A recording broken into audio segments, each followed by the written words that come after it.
Welcome to another deep dive. Today, we're going to be looking at some architectural experiences you could check out in 2025. You've shared an article with us Oh, yeah. from National Geographic Traveler UK about some new architectural tours. And I know our listeners are Always interested in architectural tours. Yeah. Yeah, ready to dive in. So let's get into it. Absolutely. This article is packed with exciting destinations. I'm ready. Me too. Let's start with Chicago. I know Chicago's obviously very famous for its architecture, but what makes it so unique?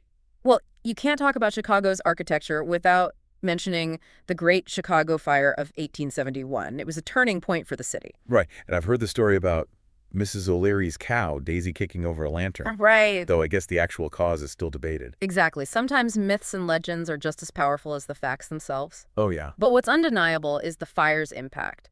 It destroyed a huge portion of the city, but it also created a blank canvas for architectural innovation. And that's when Chicago became the birthplace of the skyscraper, right? Exactly. After the fire, architects and engineers were looking for ways to rebuild quickly and efficiently. That led to experimenting with new materials and construction techniques, like steel framing, which allowed them to build taller than ever before. So the home insurance building, considered the world's first skyscraper, was built in 1885. That's right. It was demolished in 1931, but its legacy lives on in skylines around the world. It was a true game changer. It's fascinating how a tragedy can sometimes lead to such incredible innovation. Absolutely. Necessity is often the mother of invention, as they say. Speaking of innovation, the article highlights these walking tours called Inside Chicago, and they sound amazing. Instead of just seeing the outside of famous buildings, you actually get to go inside, even into spaces that are normally off limits. That's what makes these tours so special. You're not just observing, you're experiencing the architecture from within. Exactly, and they take you to some iconic places, like the Rookery with its lobby designed by Frank Lloyd Wright. Then there's the Chicago Board of Trade building and Federal Plaza, each building representing a different period of architectural history. And this is where Hilary Marzek, the founder of these tours, talks about how the buildings are talking to each other in Chicago. What do you make of that quote? It's intriguing. I think she's getting at how each building is a response to what came before it.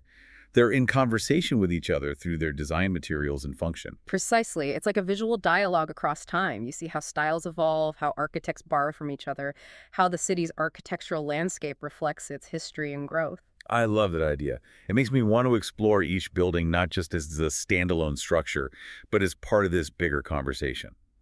So, we've delved into the heart of Chicago's architectural scene, but the article takes us beyond the city too. And it seems we're about to step into the world of Frank Lloyd Wright. Oh, absolutely. And this isn't just any Frank Lloyd Wright experience.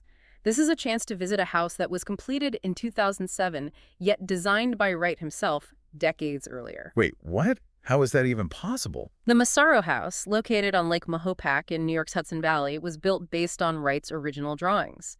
Apparently, the owner, Joseph Masaro, came across these drawings when he bought the property and decided to make Wright's vision a reality. That's incredible. So even though it's a relatively new construction, it's a true Frank Lloyd Wright masterpiece. What are some of the key features that make it so unique? Well, it has all the hallmarks of his organic architecture. The house is designed to blend seamlessly with its natural surroundings, with terraced levels that follow the contours of the land.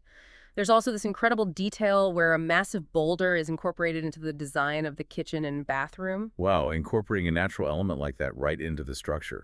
I can see why Wright is considered such a visionary. Absolutely. He truly believed in the harmony between architecture and nature, which is evident in all his work. It seems we're jumping from one iconic architect to a completely different experience now. The article mentions something called Outpost X in Utah. Get ready for a change of pace. This is where we enter the realm of science fiction. Imagine a dystopian sci-fi resort in the Utah desert. A dystopian sci-fi resort. Okay, you've got my attention. What exactly does that entail? It's located about 90 minutes from Zion National Park, which is known for its stunning natural beauty. So you have this stark contrast between the rugged landscape and this futuristic, almost otherworldly resort. So they've created a whole world based on a dystopian sci-fi concept. What kind of world are we talking about here? Is there a storyline or a theme? The article is a bit vague on the details, but apparently guests go through an onboarding process when they arrive, where they learn about the fictional world they're entering. Okay, that's pretty cool. So the architecture and design of the resort must play a huge role in bringing this fictional world to life. Absolutely. And they've gone all out with the accommodations. We're talking cave houses, Viking tents, geodesic domes, even costume rentals.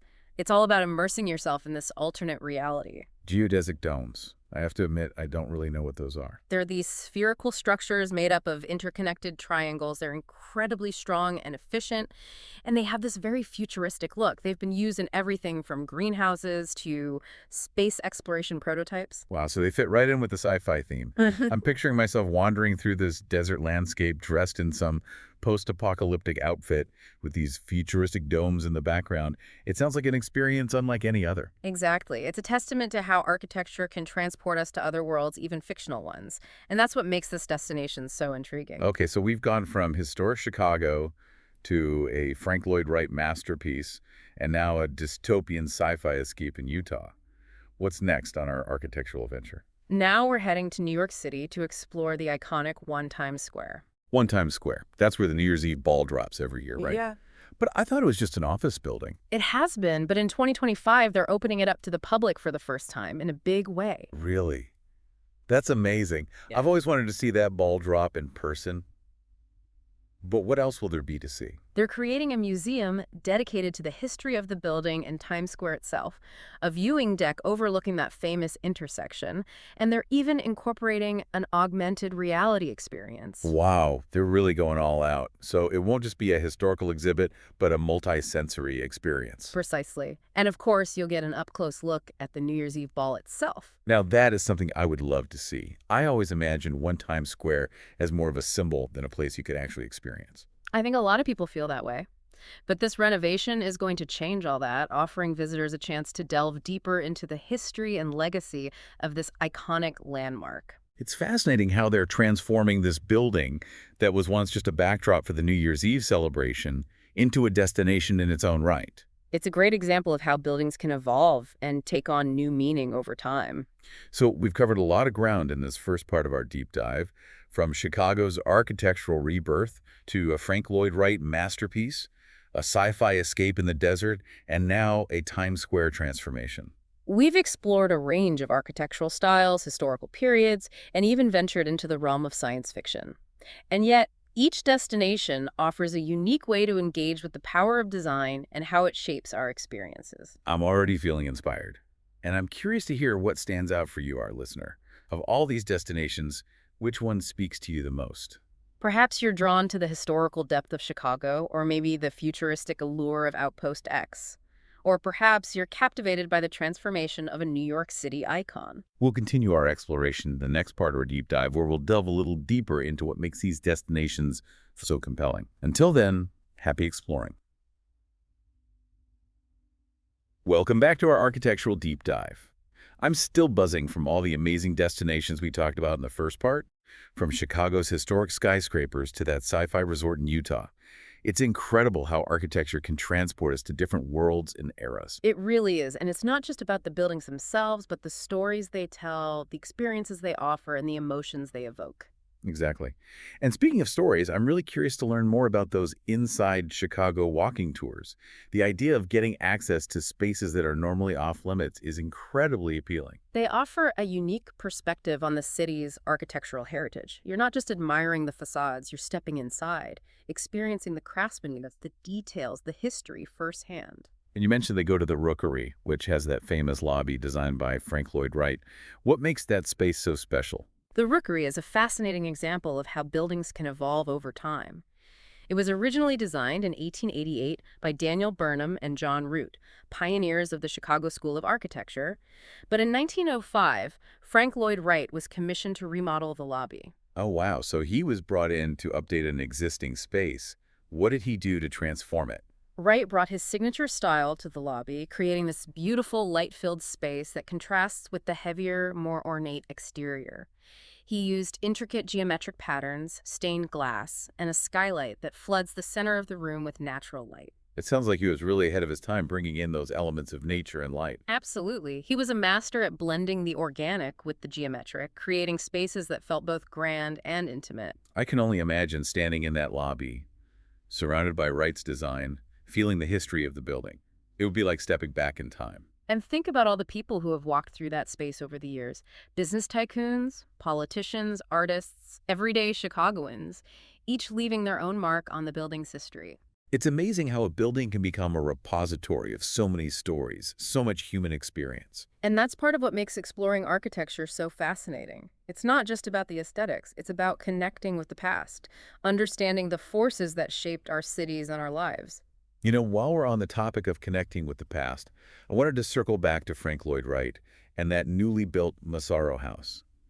It's incredible that someone had the passion and dedication to bring his decades-old design to life. It speaks to the enduring power of Wright's vision. Even though he designed the house long ago, it still feels relevant and inspiring today. What is it about his work that continues to resonate with people, even now? Wright was a true innovator, always pushing the boundaries of architecture. He believed in creating spaces that were in harmony with nature, that flowed organically from the landscape. He called this organic architecture. And you can see that philosophy at play in the Masaro House with its terrace levels that seem to grow out of the hillside. Exactly. And the use of natural materials like wood and stone further emphasizes that connection to nature. It's interesting because we were just talking about a dystopian sci-fi resort in the Utah desert, which seems like the complete opposite of Wright's organic architecture. But maybe there's a connection there too. I see what you mean. While Outpost X might seem futuristic and even artificial, it's also located in a stunning natural setting surrounded by the rugged beauty of the Utah landscape. So maybe they're both exploring this idea of integrating architecture with nature, just in different ways.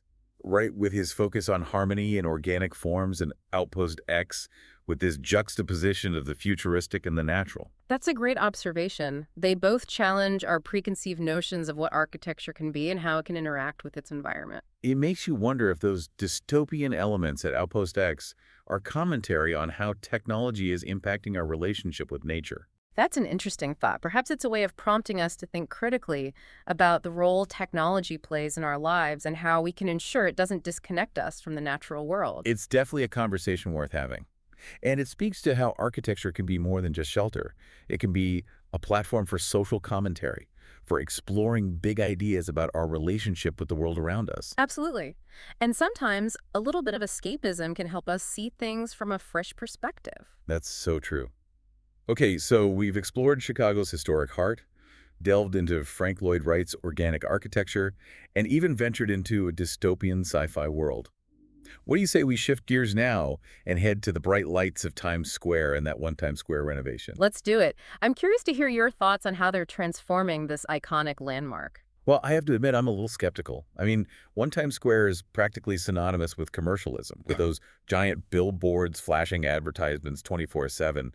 Can they really create a meaningful experience out of that? That's a valid concern, but I think it's important to remember that One Times Square also holds a lot of history and cultural significance. It's been the site of countless celebrations, protests, and historic events. It's a place that's woven into the fabric of New York City's identity. That's true. It's where people gather to watch the ball drop on New Year's Eve, where they come to feel the pulse of the city.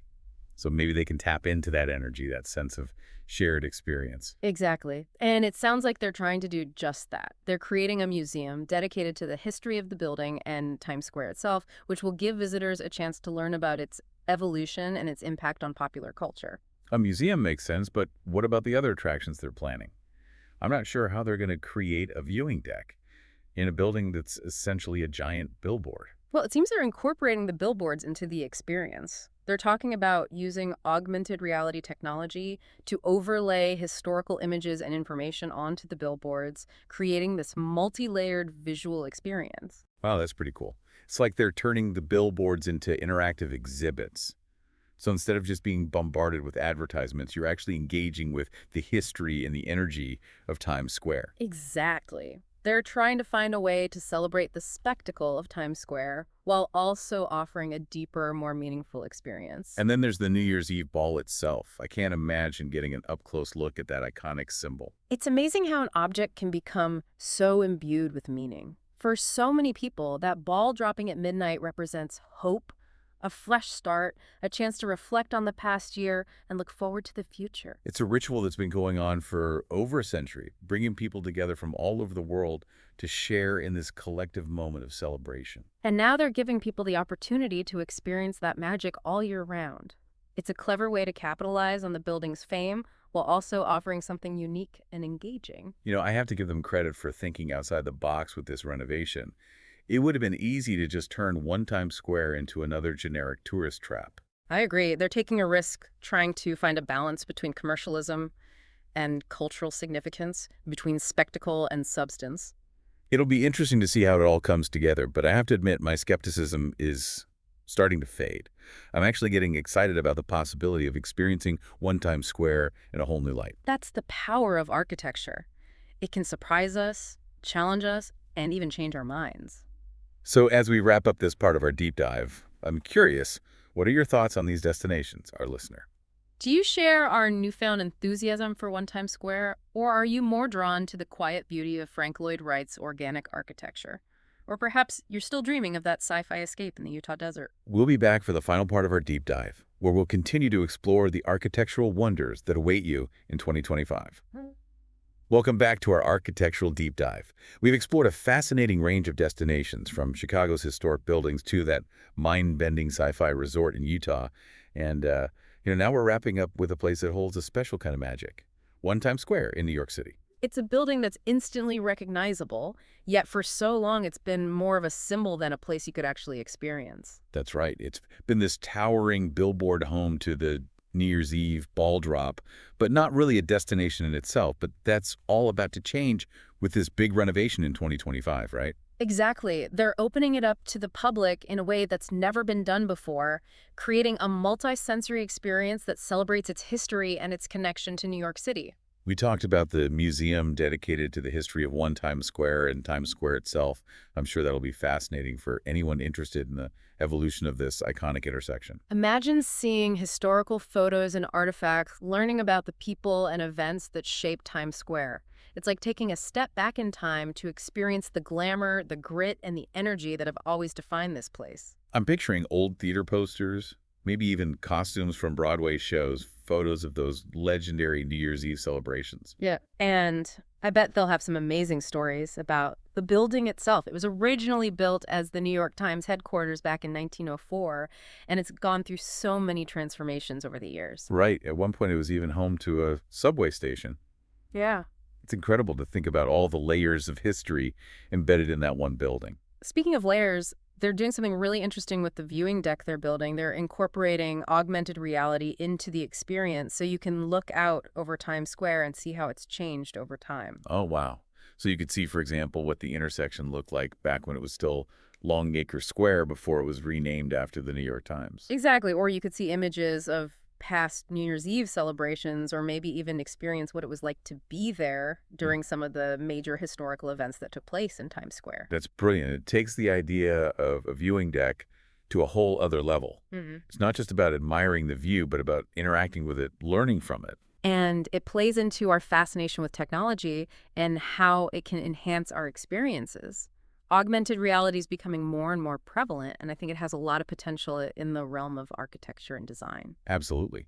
It can help us see things in new ways, connect with the past, and even imagine the future. And let's not forget the main attraction at One Times Square, the New Year's Eve ball itself. They're giving visitors an up-close look at this iconic symbol, which I think will be a truly special experience. I agree. I've always been fascinated by the ball drop. It's such a simple concept, yet it holds so much meaning for so many people. It's a symbol of hope renewal and the anticipation of new beginnings. It's a ritual that transcends cultures and languages. People from all over the world tune in to watch that ball descend, counting down the seconds to a fresh start. And now they're bringing that experience to life all year round. Imagine standing right next to the ball, seeing all the intricate details, learning about its history and how it works. They're even talking about incorporating a light show and a countdown experience so visitors can feel what it's like to be in Times Square on New Year's Eve, even if it's the middle of July. It's a brilliant way to capture the magic and energy of that event and make it accessible to everyone. It's like they're bottling up the spirit of New Year's Eve and sharing it with the world. And I think that's what makes this renovation so exciting. It's not just about preserving the past, but about finding ways to make it relevant and engaging for a contemporary audience. So as we wrap up our architectural deep dive, I'm wondering, has your perspective on any of these destinations shifted? Perhaps you've discovered a newfound appreciation for the historical echoes in Chicago's buildings, or maybe you're now itching to experience that sci-fi escape in Utah. Or maybe, like me, you're now intrigued by the idea of experiencing the magic of One Times Square in a whole new light. Well, it's been an absolute pleasure exploring these architectural wonders with you and with you, our listeners, and we hope this deep dive has inspired you to seek out new experiences and appreciate the power of design in shaping our world. Absolutely. Architecture has the ability to transport us, connect us, and inspire us, and we encourage you to keep exploring, keep questioning, and keep discovering the stories that lie within the built environment. Until next time, happy exploring.